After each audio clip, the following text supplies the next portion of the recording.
Hello, Chris Piehota with you. Family's doing a little road trip this weekend, so you'll see the stunning hotel decor behind me, and we're gonna do a little bit of road reporting. So let's talk a little bit about the recent additional shooting in Minneapolis. Again, tragic that it's becoming so dangerous for the civilian population and the ICE officers as they meet up on these very, I would say, contentious issues. So another individual appears to have sustained fatal wounds from a shooting incident with ICE.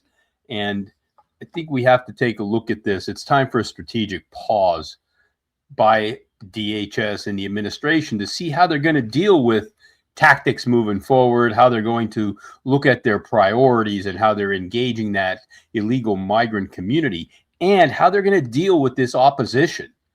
We seem to have a mixture of, I would say, sponsored agitators as well as community members who are just out protesting, which is their right, and the state and local government officials in Minneapolis who are actually condoning some of the activities where ICE operations are being impeded, ICE officers are being injured, and federal law is actually being impacted by the state's, unwillingness to help support enforcement of the laws of our nation. The administration's losing support here. I can see it happening in social media as well as on traditional media, and I would say they've got to take a hard look at this, and they've got to figure out how they're going to move forward.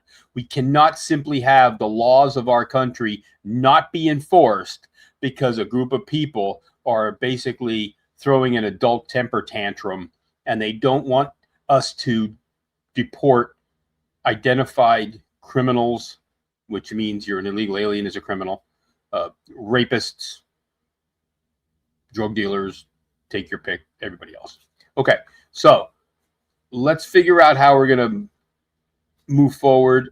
I spoke with Andy Stumpf, former Navy SEAL, has his own podcast. It's the Cleared Hot podcast. And we did a segment on this back in November of 2024, where we could see some of the issues that were coming on these migrant operations and how the administration was going to fulfill some of its campaign promises.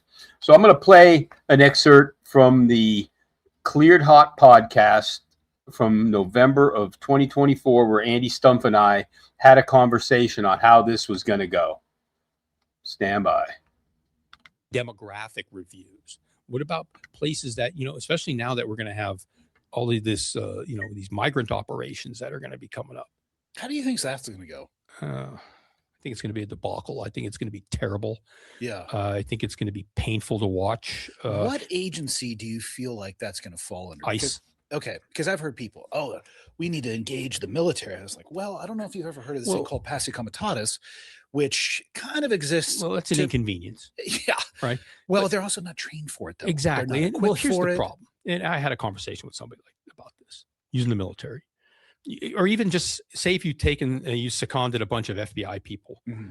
Well, the FBI has a certain amount of training on its use of lethal force or use of force. The FBI is not trained on immigrant removal operations at all. It is a specialty, I guess you can say specialty activity that is run by DHS and ICE. Force. So does ICE. Mm-hmm. So do other departments. They're not all the same. And you bring the military into it now. What are their rules of engagement? Because here's what I see.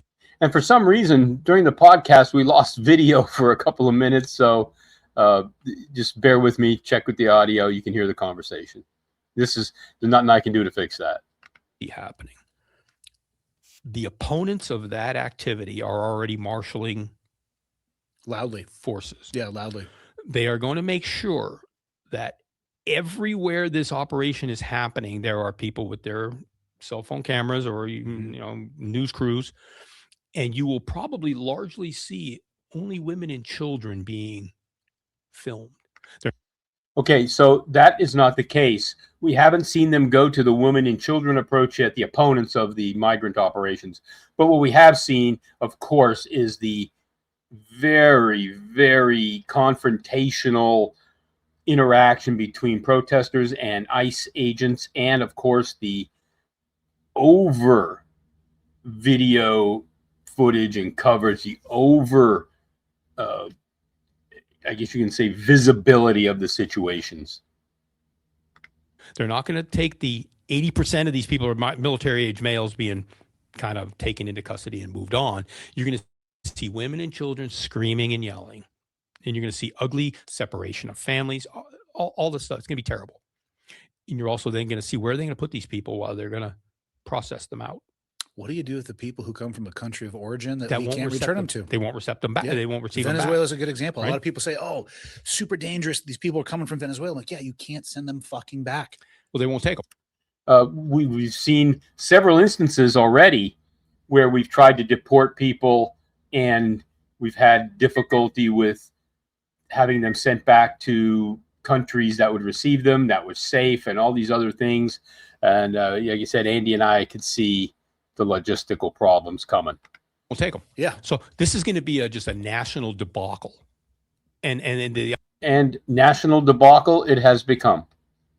I think the administration is going to take a lot of battle damage on the imagery and the optics. As the administration is taking battle damage right now on the optics, the opponents of the migrant operations are doing everything they can to make ICE look bad, to make the administration look bad, and to create a negative emotional environment. Especially since they largely ran on it. Yeah. So they got to do something. Yeah. But you take, and how many ICE agents are there? I'm not sure. I don't know, Michael. Can you look that up? But I'll tell you right now, there are only I'd say between 13 and 14,000 FBI agents in the country. And FBI has got to be bigger than ICE, right? Probably. Departmental size? Let's say that they're equal. That's 13,000. Cut that across 50 states. I mean, about 20,000 ICE. That's the total of how many agents are there? ICE agents.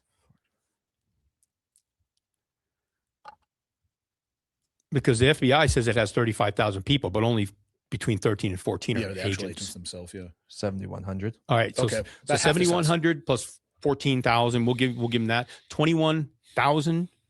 And this is if you take every available man and woman who has law enforcement credentials to go out and do that. Between ICE and the FBI, Marshals is a small service. Mm-hmm. ATF's a small service. Yeah. I mean, how are you getting this done? The video has returned. Again, I apologize. I don't know why the video cut off during the original podcast, but I know Andy blamed his assistant, Michael. So that's a good question. That's what I'm saying. It's going to be ugly. And then you bring the National Guard in and everybody's so risk averse. Everybody's so afraid of cries of racism and, all the other usual isms. Yeah. So I think it's going to be a disaster, but he's got to do something. Yeah, and he's going into it as a lame duck, right? He's not going to have another opportunity to run. So to a degree, but he can't crater the runway for the guy coming behind him. Yeah, that's true. Because that's what's going to happen. He can go out there and be a wrecking ball. He doesn't care. He's not running again. Yeah, and he's rich, so he's going to go play golf for the rest of his life. He's got kind of a nice place to live down in Florida, right? Yeah, he's got nice places all over the place. But he can't crater the runway for the guy coming behind him, unless he doesn't care. All right, so let's close this one out and just say that I think that there's some soul searching has to be done with the administration and DHS. I think the American public has some soul searching to do on how it's going to interact with our law enforcement officers. We've seen some very, I would say, poor behavior by American citizens, and I think we've all got to get to a point where we all behave a little better, we all treat each other a little better, and we look at the respectful, professional enforcement of the laws of our country and not allow personal ideologies and personal political views to dominate the day. Let's keep things safe. Let's keep things respectful, as I said, and let's keep moving forward. Look forward to your thoughts. I'd love to hear what you think. Thanks.